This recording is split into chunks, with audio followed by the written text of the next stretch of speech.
Nesse momento, gratos a Deus. Nesse momento, sintonizados, todos nós, com a espiritualidade que nos recebe com muito amor e muito carinho.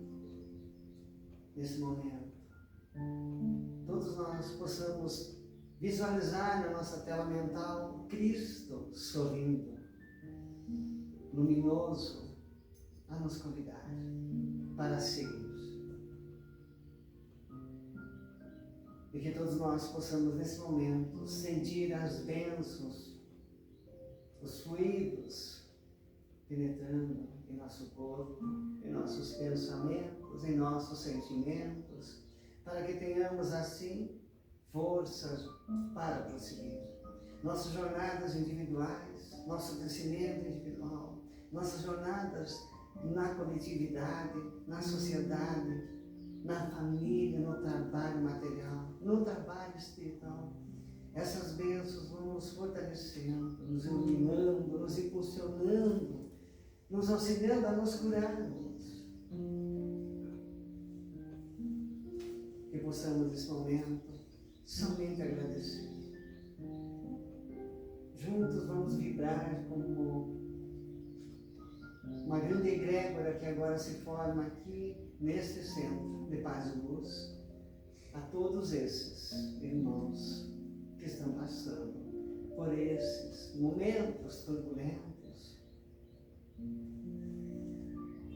nas proximidades da nossa cidade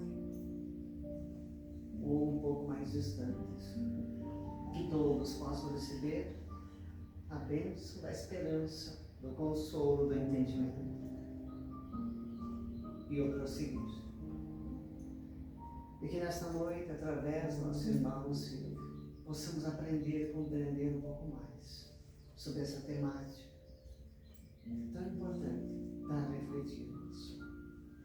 Agora, ainda mais harmonizados, estamos prontos para juntos aprendermos, compreendermos e absorvermos ensinamentos novos para nos tornarmos pessoas mais prontas para a felicidade, para seguir o Cristo e para progredir. Abrimos assim nossos trabalhos desta noite, sempre com alegria, com disciplina e com respeito. Que assim seja. Que assim seja.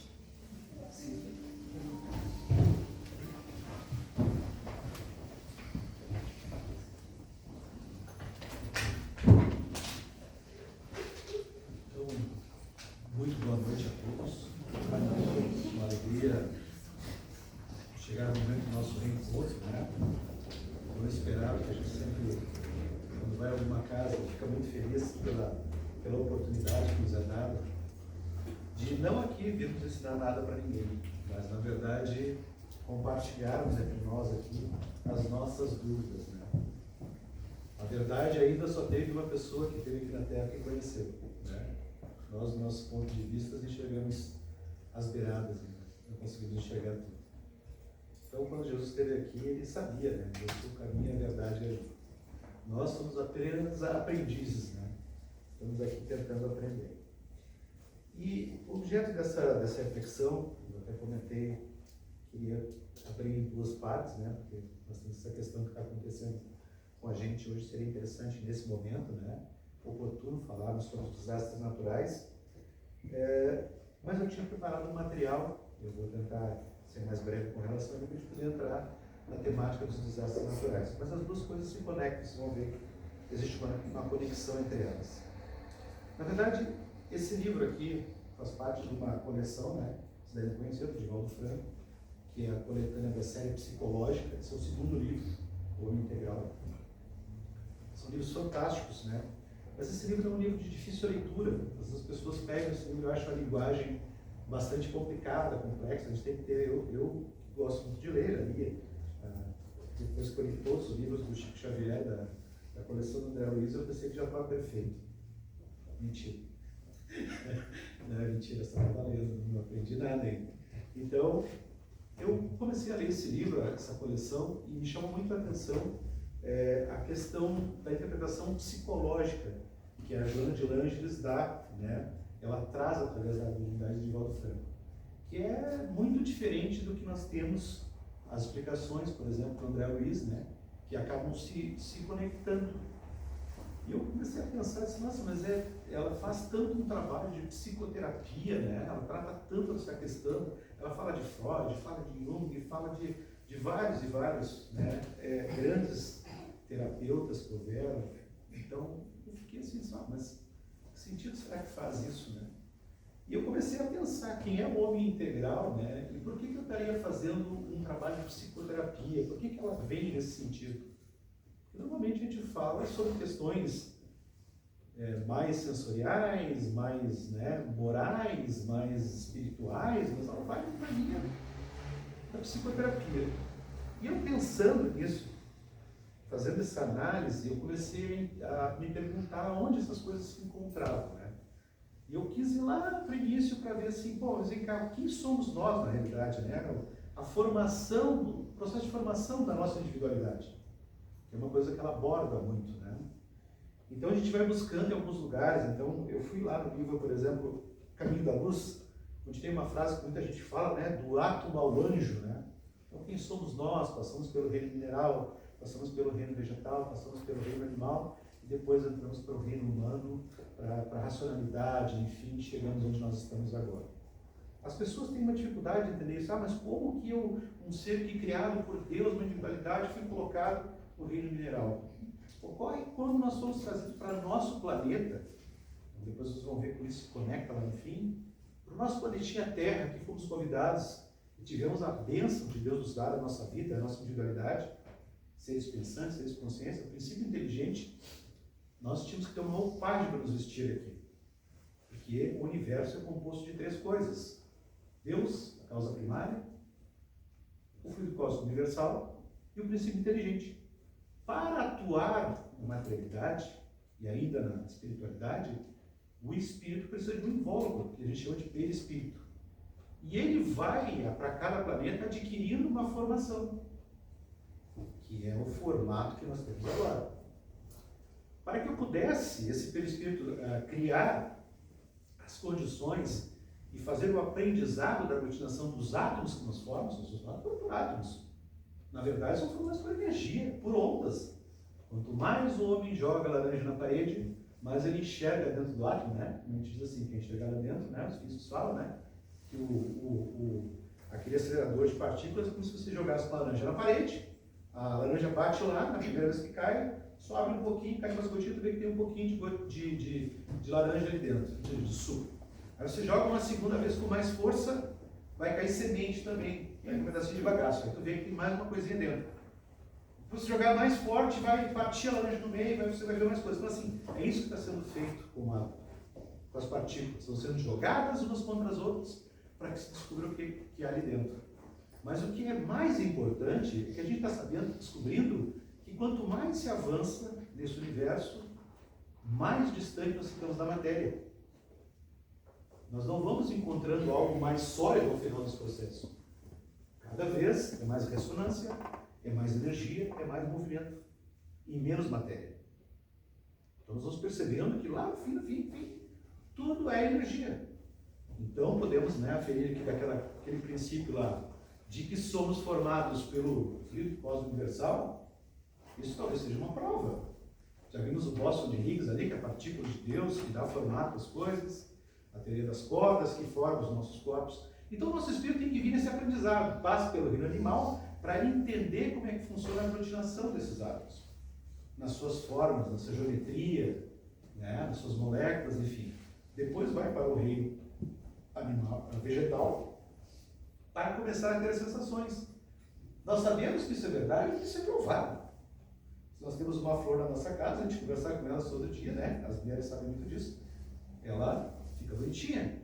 Então ela está sujeita a receber energias, né? E ter sensações agradáveis. Mesmo que ela não tenha percepção, ela está sujeita a isso. Nós já vimos que a própria água carrega energia. Não é isso? É um elemento amorfo, mas carrega energia. Então lá no reino vegetal, nós começamos a ter o que? As sensações já. Primeiras sensações. Quando a gente migra para o reino vegetal, nós começamos então a ter os instintos. Isso é universal para todos os seres da criação. Mas para nós é muito evidente isso. Vocês já viram quando nasce um animal? O ser humano fica 9 meses no colo da mamãe, né? Os animais, quando nascem, logo eles estão em pé. 2, 3 horas depois já estão em pé, porque eles sabem que eles têm que se proteger. Por que os peixes não saem do mar e vão tudo para... Só quando dá aqueles problemas, eles ficam no mar e não vão para a terra? Porque eles instinto, porque os animais migram. Então eles são, num processo multimilenar, vão sendo adquirindo através de hábitos, através de repetições e vão criando dentro de si os instintos. Vejam bem, então nós já passamos por todas essas fases aí. Nós não desagregamos nada disso. Isso tudo está inserido dentro de nós. Nada disso foi perdido. Todo esse aprendizado forma o que nós somos agora. Nada foi perdido. Então, quando chega no momento da razão, é que a gente então vai ter esse encontro com essa questão da psicologia e da psicoterapia que a Joana de Anjos nos fala. Porque veja bem, se nós somos um espírito que se manifesta através de um corpo físico, biológico, que é a sua morada hoje, tudo aquilo que nós temos aqui, os nossos traumas, os nossos desejos, os nossos medos, os nossos ódios, as nossas raivas, irão com a gente para a espiritualidade. O fato de desencarnar não significa dizer que nós vamos abandonar todos esses sentimentos que nós tivemos aqui. O que ele sempre fala para nós?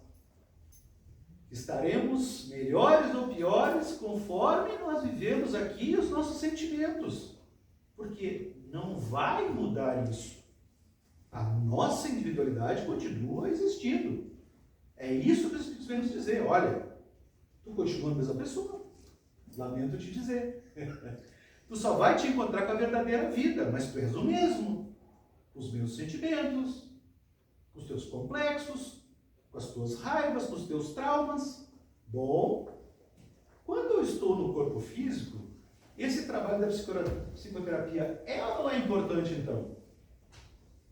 Porque eu vou estar agregando também ao meu espírito.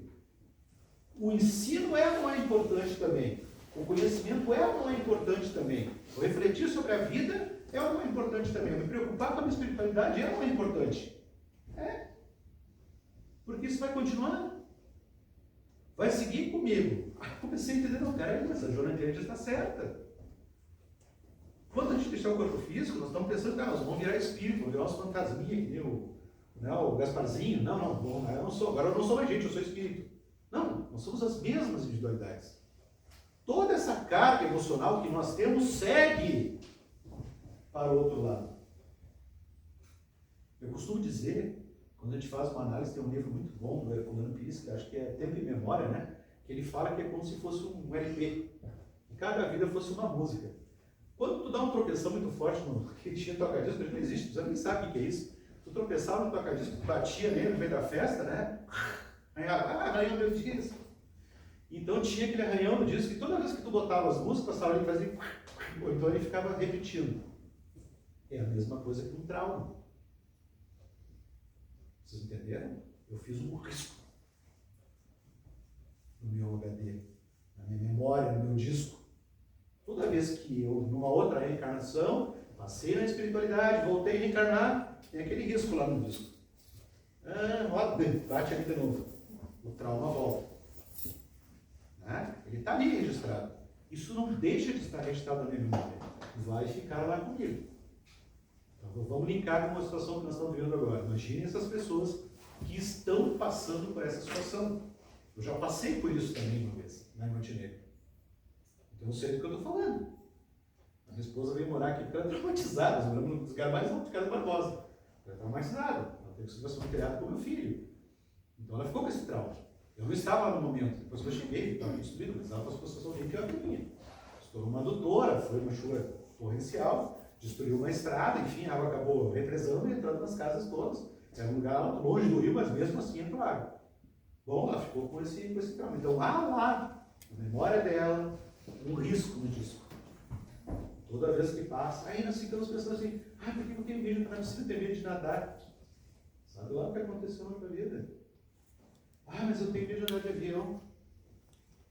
O que aconteceu na tua vida? Vocês entenderam? Que isso está tudo gravado no nosso HD, lá, essa informação? Nada é perdido. Nem o conhecimento, nem tudo isso que eu fui construindo da minha personalidade durante todo o tempo. E aí, essa análise que a Joana de Angelis faz é a psicoterapia aplicada ao espírito. Esteja ele aqui no corpo físico ou fora. É útil e serve para nós. Porque vai nos dar a capacidade de enfrentar isso nas próximas existências. Precisamos fazer isso.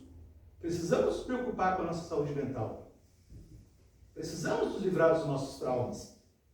Né? Então, André Luiz vai fazer então essa mesma análise nesse livro, Mundo Maior, com Calderaro, que é um espírito elevado, que está com ele, orientador, e ele vai numa situação em que ele vai, então, discutir lá com um determinado grupo lá de pessoas, e o André Luiz vai junto com ele para fazer umas análises lá, que ele vai junto com ele para ser orientado lá. Ele é um estudante, né, na espiritualidade do André Luiz, e nos passa informação. Então, eles vão analisar um caso de obsessão. E quando chega lá, ele ficava pensando assim, mas por que as pessoas sofrem tanto? Por que as pessoas se prendem ao mal? Por que as pessoas são revoltadas? Por que as pessoas continuam fazendo mal? Por que vão sofrer? E claro, já está na espiritualidade, já começou a ter um certo entendimento, então ele fica assim, pasmo com aquilo, né? Por que tanto sofrimento, né? Por que a gente não acelera isso, né? E aí, ele começa a conversar com ele, com Calderaro, perguntando, mas por que é assim ainda, né? E Calderaro faz uma figura de linguagem que eu acho muito interessante para nós. Eu acho que a gente pode até adaptar um pouquinho. Imagina que nós morássemos todos aqui assim, ó, num bairro que fosse todas casinhas germinadas assim, de 3 andares, né? Todos nós moramos, né? Um do lado do outro. Vários bairros assim, todos nós moramos juntos. E aí, o que acontece? A nossa mente é assim. Nós não temos 3 cérebros, mas nós teremos como se tivesse 3 compartimentos. Lá dentro do primeiro compartimento está tudo isso que são os nossos atavismos, que o Divaldo fala. Tudo aquilo que são heranças desse processo de desenvolvimento, instinto, tudo isso está lá, no nosso primeiro degrau. Eu não preciso ensinar o meu filho, eventualmente, que ele tem que se defender. Qualquer um de nós, numa situação de risco, vai tentar se defender. É instintivo isso, a proteção da nossa vida. Né? A gente vai tentar nos salvar. Então, essa casinha está lá. Ela já foi construída. Nós chegamos no segundo andar. O segundo andar é aquela memória que nós temos da vida prática do dia a dia, do aprendizado, do trabalho, do exercício, do esforço do aprendizado. É onde nós vamos colhendo as informações para gerar a experiência que nós precisamos. Aqui, eu trago de novo a questão que nós estamos vivendo, porque assim, ó, é aqui que tem um aprendizado muito difícil, que para a gente muitas vezes parece que é até uma ausência de Deus na nossa vida. Por que nós sofremos? Por que nós temos dor?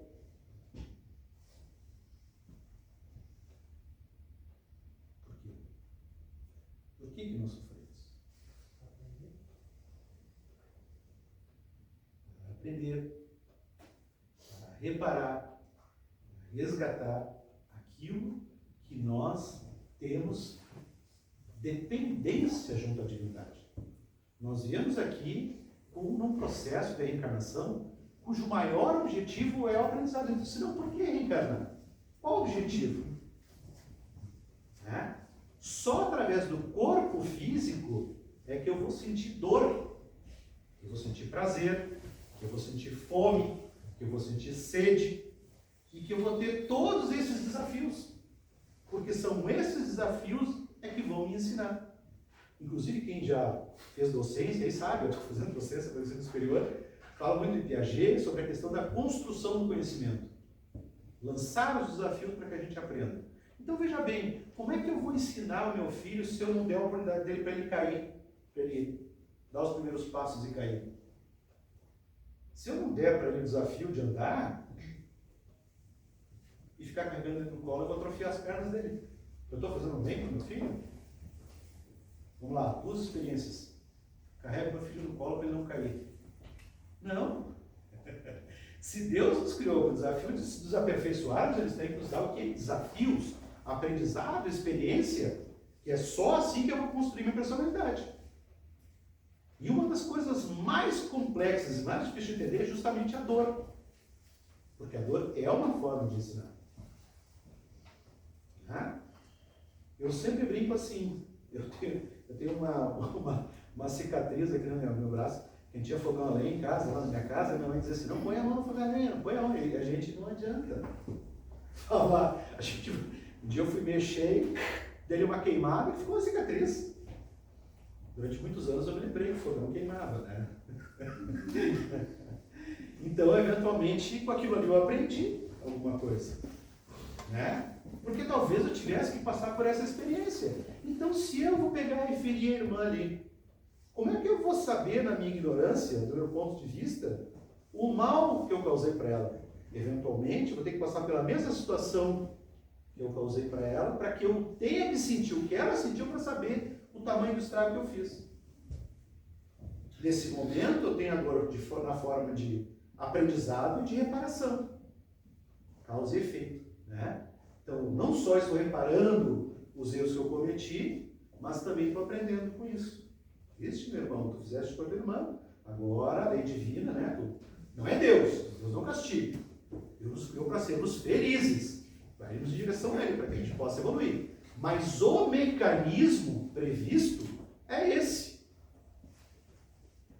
Vocês que imaginem assim, não, peraí, mas agora para entender o que aconteceu com a minha irmã, não vou fazer nada para ti, vou te dar uma bênção para ti na tua vida. Sim, mas o que eu vou aprender com isso? Qual é a formação que vai ter na minha individualidade com relação a isso? Nada. É como se nós pegássemos nossos filhos e mandássemos para a escola e o professor nunca fizesse uma prova. Como é que eu vou saber se tu aprendeu? Vai continuar estudando lá, mas quem que sabe? Né? Então vem as provas, vem as dores, vem o sofrimento para poder fazer com que essa individualidade vá cada vez mais agregando conhecimento. Então, alguns momentos da nossa história, os grandes mártires do cristianismo, que deram saltos evolutivos, o que aconteceu com essas pessoas? Você já viu a história dos apóstolos? Eu acho que quase todos eles, sem exceção, morreram na forma de mártires, foram martirizados. Morreram em muito sofrimento. Os primeiros cristãos morreram em muito sofrimento, cantando e dando prova da sua fé, porque tiveram próximos de Jesus, tiveram a oportunidade de conhecer a igreja lá no seu início, os primeiros instantes da igreja, né? Tiveram acesso às informações diretas com aqueles que estiveram junto com Cristo, e esses conseguiram já naquele momento abraçar essa causa, se libertarem das coisas materiais. Mas esse ponto de vista nos coloca no quê? Se nós chegamos então ao terceiro andar da casa, nós estamos então numa posição em que nós já conseguimos enxergar mais longe. Nós já não estamos mais limitados nessa visão. Então a nossa visão, o meu ponto de vista, não é pela altura, porque eu não vou crescer, né? Não dá, né? Mas o meu ponto de vista vai aumentar. Eu vou estar mais para cima, vou estar no terceiro andar já. Então, quando eu enxergar o mundo, eu vou conseguir enxergar de uma outra forma. Por isso que Jesus, quando veio aqui, ele nunca perdoou as pessoas. Já viu isso? Eu me lembro que no final ele falou assim: Pai, perdoa, eles não sabem o que fazem. E por que ele não perdoou? Porque ele nunca se ofendeu. O máximo do desenvolvimento da evolução espiritual é essa: é não precisar perdoar, porque você nem se ofende com a ignorância do outro. Chegará um tempo que nós não vamos precisar nem pedir perdão para o outro. E vai chegar um tempo que você não vai dizer assim: não, me perdoa, mas eu não tenho que te perdoar. Eu não me ofendi.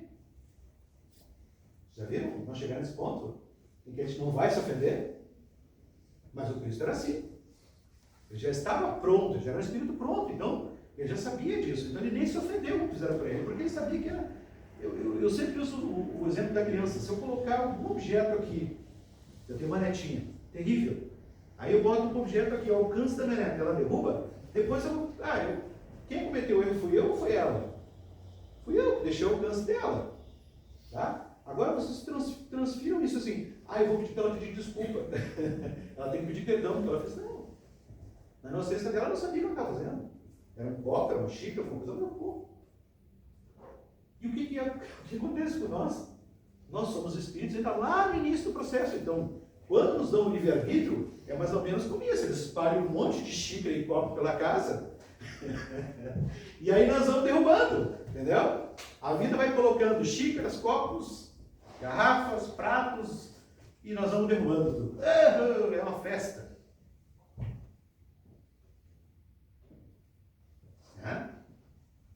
Mas nós temos o livre-arbítrio. A culpa é de Deus que a gente atolou o pé na jaca? Não. Nós somos eternamente culpados? Não. Nós somos criados simples e ignorantes. Mas então quem é esse homem integral? Aonde está esse homem integral? Esse homem integral ainda é, e a gente fala da transição planetária, há muito tempo vem falando disso, mas não há transição planetária por milagre. Né? Esse mundo novo de regeneração é um mundo com um novo homem. Não é um novo mundo, mas um novo homem. Quem vai habitar, não vamos para um novo mundo, vai habitar quem for um novo homem. O homem integral. Quando eu falo homem, é espécie, tá? Espécies estão inclusas. Para não dizer que, né, estão sendo, como é que é? Exógeno. Enfim. Então, quando nós chegamos nesse momento, nós começamos um processo em que a gente já está fazendo com que a casa de comando nossa esteja lá situada no terceiro andar. E aí, eu já começo a não reagir, mas agir. Eu não vou mais reagir, eu vou agir com discernimento, com paciência, com compreensão. E vejam bem, né? Vocês são todos meus vizinhos. Aí tem um vizinho que fica mais no primeiro andar, outro que fica mais no segundo, outro que fica mais no terceiro. Né? Também não dá para ficar só no terceiro, porque senão é aquela pessoa que já acha que se é um beato e não... Como é que diz o outro? Não, é um mobilismo. Pessoa que já achou que chegou no nível em que ela faz um entendimento da vida que não há necessidade de trabalhar pelo bem dos outros. Eu já sou bom e não preciso mais de ninguém. Né? Vou me afastar. Isso não é. Eu tenho que continuar aqui. Ó. Eu estou reencarnando, eu tenho que estar aqui. Naquela casinha do meio, mas eu tenho que estar olhando lá para cima para conseguir, né? Chegar perto da escada, me preparar para subir, dar uma olhadinha lá em cima. Né? Mas eu vou estar junto com os meus afins. Né? Eu vou estar no mesmo nível daqueles que estão na segunda casinha. Mas tem outros que estão na primeira. Quando nós desencarnarmos, nós vamos encontrar com quem? Com os nossos amiguinhos que estavam na primeira. Se nós somos ruins. Se nós somos um pouquinho melhor que nós trabalhando na espiritualidade, para a gente se junte com aqueles que estão no segundo andar. E dificilmente nós vamos chegar naqueles que estão no terceiro. Talvez eles olhem por nós e nos digam, olha, meu irmãozinho, vamos ajudar, né? Porque eles fazem o tempo inteiro esse trabalho de ajudar e puxar para cima aqueles que estão lá embaixo. Então essa é a visão de alguém que quer ser uma pessoa integral. E aqui eu faço uma pausa, porque senão eu vou estourar o tempo muito, para falar sobre essa questão, então, desse momento especialmente que nós estamos vivendo. É muito complicado quando a gente fala assim, onde está Deus que não está vendo tudo isso, esse sofrimento? Por que Deus deixa que isso aconteça?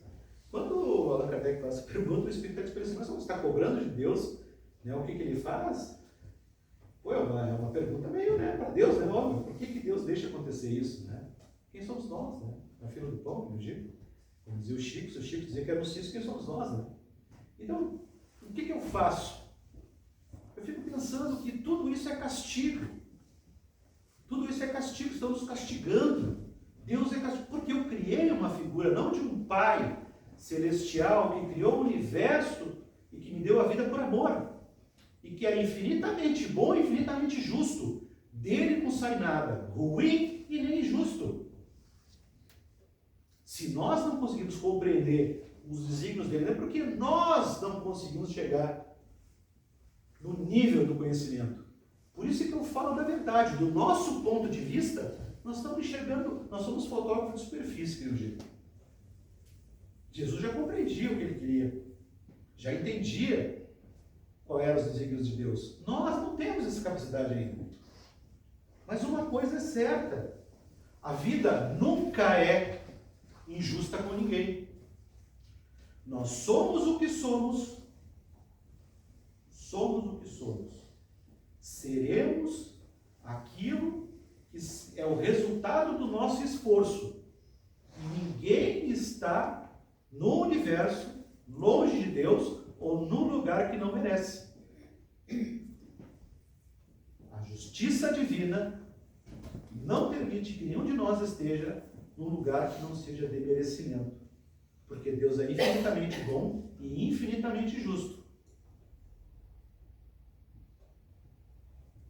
Não há nenhum de nós no lugar errado. Nenhum de nós. Todos nós, o resultado de todas as coisas que nós vamos fazendo. Aonde nós vamos nos encontrar, que nós vamos estar ausentes da presença de Deus? Aonde? Onde nós vamos esconder? Que Deus não está junto com a gente. Aonde? Então, meus irmãos, é muito difícil a compreensão dessa situação. Mas a gente tem que levar em consideração que na sua perfeição, na sua justiça, se há um sofrimento e Deus é justo, há uma razão justa por trás disso, que nós talvez não entendamos ainda. Agora a gente pode dizer também o seguinte: tudo o que acontece no mundo, todo e qualquer sofrimento, porque a gente tinha falado lá no início, lembra? É uma oportunidade de evolução. É uma oportunidade de evolução. Então, nós temos que fazer o seguinte: como homens e mulheres integrais, nós temos que fazer o quê? Eu vou ler um pedacinho do texto no final para vocês. Eu preciso agora olhar para isso e fazer aquilo que eu gostaria que fizessem para mim. Tá? Mas eu preciso entender que o mundo evolui, a natureza evolui. Quando começou a Revolução Industrial no nosso planeta, no nosso planetinha aqui, que para o universo é uns menos que um cisco. Né? O que é o planeta Terra? O que é a nossa vida durante a eternidade? Né? Cada vez que olha mais para longe, vê que o universo não tem fim. Então, na criação, nós somos um negocinho tão pequenininho, nós somos menos que a pontinha é mais ou menos que assim, ó, que nós tivéssemos, se fosse uma mosquinha daquela da banana, e nós tivéssemos fazer uma viagem daqui até São Paulo voando. Tá? Para ter a proporção do que nós somos. Nada. Então, o que acontece? Por não termos essa capacidade, e pelo tempo curto que nós vivemos aqui, a gente não consegue entender muito bem o impacto que a humanidade tem e por que nós somos colocados aqui. Se Deus nos colocou aqui, tinha um objetivo. Ao tempo da Revolução Industrial, nós tínhamos 800 milhões de pessoas no mundo. Hoje nós temos 8 bilhões de pessoas. Então, esses seres precisavam reencarnar aqui. Precisamos mais. Dizem que tem 25 bilhões de espíritos esperando para reencarnar. Então, não tem espaço ainda nesse momento para que todos reencarnem. Mas todos nós vamos precisar reencarnar. Ou vocês acham que já estão prontos?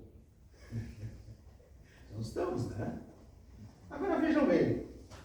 Esses 8 bilhões de pessoas, pela sua simples existência, impactam na Terra. É uma manada de gente. Imagina que um animal invada uma região, né, que nós estamos com os javalis aí, invadindo, destruindo tudo, é que nem nós.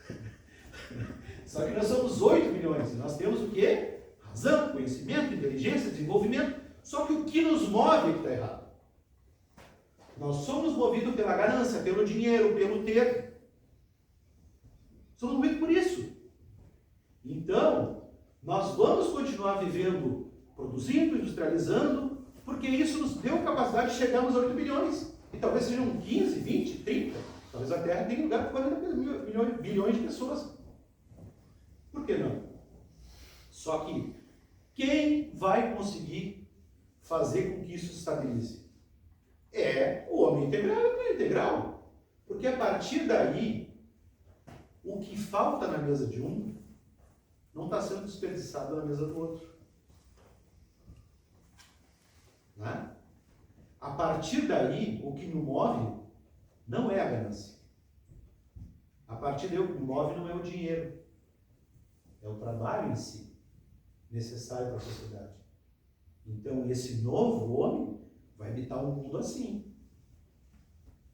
Vai ter 8 bilhões? Vai ter 40 bilhões? Não sei. Pode ser que seja até mais. Então, esse impacto que nós estamos causando no mundo, vocês vejam bem, ainda que ele não viesse, o planeta Terra é uma coisa da natureza. Tem leis naturais que foram escritas por Deus. E ele passa periodicamente por modificações. Há 1 milhão de anos a Terra não era habitável para nós. Né?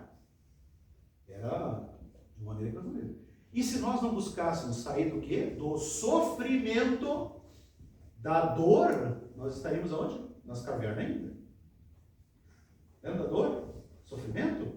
Então o sofrimento não é daqueles que tinham que lutar com os animais, o sofrimento da dor, do frio, da fome, fez o quê? A gente evoluísse intelectualmente. É necessário também evoluir intelectualmente. Um dia essas duas coisas vão se encontrar. A evolução intelectual, a evolução moral e espiritual. Vão estar tudo mundo mais ou menos parelho nesse mundo novo. Só que agora nós estamos vivendo uma situação que é bastante complicada, porque o nosso impacto está fazendo com que haja eventos catastróficos. Agora nós vamos cobrar de Deus tudo isso? Ou vamos cobrar todos nós, culpar? Eu vou trabalhar para ser um homem melhor, um homem integral. Então o que eu vou fazer? Eu vou me preocupar mais. Não vou querer estar trocando minha roupa toda semana. Não vou querer ter o celular da moda toda semana. Eu não vou trocar de carro toda porque eu estou criando poluição no mundo. Eu vou talvez pensar um pouquinho mais antes de consumir. Mas como é que eu faço isso? Numa sociedade consumista, hedonista, né? Que as pessoas só querem ter dinheiro. Né? A gente sempre fala para uma pessoa assim, o que tu espera do teu futuro? Ah, eu penso que um dia eu vou ter dinheiro suficiente para não precisar trabalhar mais, me aposentar na praia, quero ter um carro não sei o que, modelo tal. Então, o bem-estar material. Porque o que nós falamos? Nosso ponto de vista é esse ainda. Isso não é uma culpa que a gente tem que carregar. É o quem nós somos, não foi o que eu disse para vocês? É quem nós somos. Somos diferentes disso? Não, mas nós temos que reconhecer que somos assim. Precisamos evoluir? Precisamos evoluir. O que nós estamos fazendo aqui hoje é o quê? É justamente refletir sobre isso. É um desafio para cada um de nós. Nós, pelo nosso futuro, pela nossa responsabilidade, nós vamos nos desenvolver. Não sou eu, não vai ser ele, não vai ser ninguém que vai vir aqui e num passo de mágica, todos vocês evoluíram. Já pensou? Vou sair aqui para fazer isso aqui hoje, tá? Para vocês antes de sair, eu vou dizer, ó. Vocês todos evoluíram, não precisam mais agora se preocupar com nada. Já viraram anjo, estão no 3º andar, já. No 4º. Estão em cima do telhado já. Não, mentira. Primeiro tropicão ali na rua, opa, né? Primeiro carro que buzinar para ti, tu já vai reclamar. Eu sempre brinco assim, o carro está na tua frente, tu diz simbolóide, não sai, essa lesma não anda, aí tu fica buzinando, né? Mas quando tu está andando, tem um atrás andando assim, que dia que esse cara vai com tanta pressa? Depende de onde tu está. Então, o ponto de vista é importante, né? Até para isso, para fazer essa análise. Se eu estou no carro da frente, eu digo, então esse cara vai com tanta pressa. Né? Calma, né? O mundo vai acabar hoje. E tu está atrás, eu estou com pressa, esse cara não sai da frente. Então, depende de onde tu está, o teu ponto de vista já muda também. E a tua atitude muda também. Eu só vou aprender com experiência. Então, vendo o que acontece no dia a dia, observando, olhando, tudo isso, né? A natureza. O que vem depois desse sofrimento todo, então? Vem a renovação.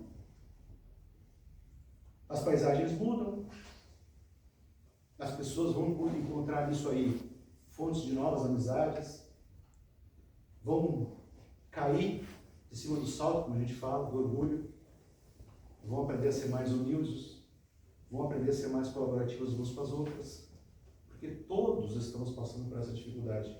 Isso nos torna todos irmãos, daí, todos iguais. Então a gente tivesse que passar por essa experiência. E no sofrimento nos encontrarmos. E é fato isso. Sempre que há uma calamidade, uma situação dessa, o que acontece com a gente? A gente se une. Parece que daí a gente consegue descobrir a humanidade que a gente tem dentro da gente. Está vendo como a dor ensina também? Impressionante isso, né? Então a gente olha para tudo isso com o coração apertado. Vamos fazer o que a gente puder fazer, cada um de vocês eu estou fazendo, todo mundo. Vamos fazer o que a gente pode fazer para ajudar. Porque é responsabilidade nossa. Então, para encerrar, mais 5 minutos eu vou encerrar. Eu nem vou ler o texto, porque o texto é meio longo, mas diz que depois daquele momento que Jesus faz a parábola do bom samaritano, que ele fala que aquele homem que salva aquele outro que está caído, né? E que ele vai lá e socorre ele, era tido como um ser, uma pessoa de uma vida, porque ele era envolvido lá com o judaísmo da época e tal, e ele faz a parábola falando, né? Que é aquele que ajuda, que é o verdadeiro. E aí ele pergunta para ele assim, mas como eu faço para ser um bom homem? E aí ele fala assim, imagine que você não conseguisse mais, perdesse a tua fala. Imagina a alegria que você teria de um amigo teu tomar o teu lugar e falar por ti aquilo que precisa falar. Imagine que tu perdesse a tua visão e o teu amigo te estendesse a mão para te dar segurança nos teus passos. Imagina que tu tivesse jogado na calçada, triste, arrasado, alguém viesse ali e te realocasse. Imagina que tu estivesse preso pelos teus erros e alguém fosse até a tua presença para conversar contigo sem exigir nada, sem cobrar nada dos teus erros, sem apertar mais na tua ferida. Imagine esses irmãos que estão passando sede e fome, se nós fôssemos lá, se fôssemos nós, e alguém nos desse um prato de comida, um copo de água, né? E aí ele pergunta, então quem é o homem bom para ti? Foi aquele que fez tudo isso por mim. Ele diz, então vá lá e faça isso pelos outros, tu queres ser um homem bom. Misturamos tudo, mas está tudo bem. Importante que a gente consiga enxergar, né, o todo. São muitas coisas para falar, né? Tinha um trabalho mais tempo para falar, mas eu tentei resumir uma parte para poder falar também nessa questão. Então, não nos assustemos, o desespero não é um bom conselheiro. Precisamos ter calma, tranquilidade nessa hora, para que a gente consiga realmente ajudar quem precisa, né? Não adianta a gente ficar reclamando das autoridades, nada. Todos que estão aqui sabem muito bem que toda a sociedade nossa tem problemas, por todos os lados, né? Porque somos falíveis. Mas o que eu estou fazendo para mudar isso? Eu começo primeiro através da minha mudança. Tem um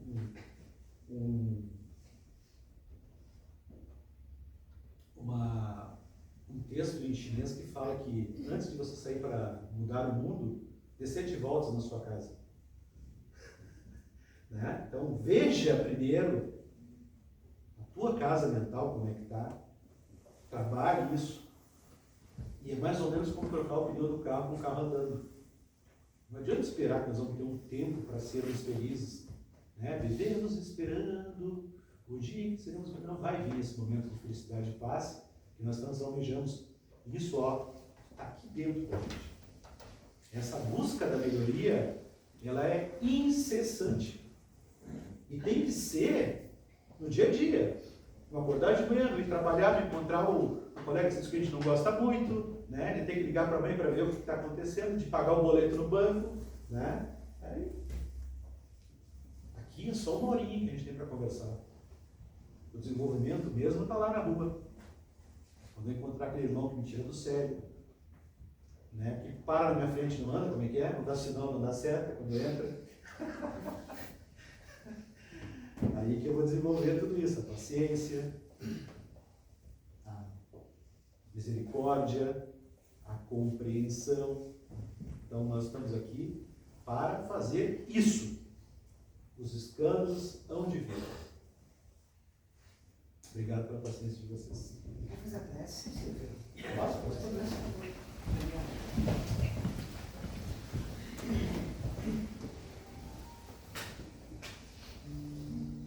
Então, irmãos, nesse momento, nós vamos levar aqui os nossos pensamentos a Deus, a Jesus, aos mentores dessa casa espiritual,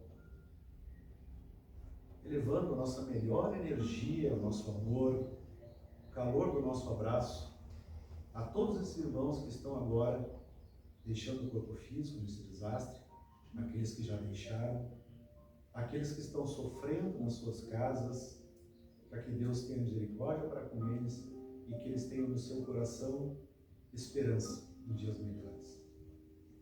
Que nós façamos nossos braços, os braços de Deus aqui na terra. Que nós consigamos, através da nossa influência, dos nossos atos, representar aquilo que nós almejamos alcançar um dia do anjo, do divino, do maravilhoso, do espiritual. Uma palavra ensina, mas um exemplo arrasta. Então vamos pedir a Deus que sejamos exemplos para os irmãos que chegam. Sejamos fonte de água pura para aqueles que querem beber. Sejamos fonte de verdade para aqueles que querem ter conhecimento. Sejamos fonte de amizade para aqueles que estão sozinhos. Que Deus nos abençoe a todos. Que nós então possamos levar a todos aqui que estiverem no nosso caminho, por todos esses dias, o amor e as bênçãos que aqui nós recebemos. Que assim seja. Que assim seja.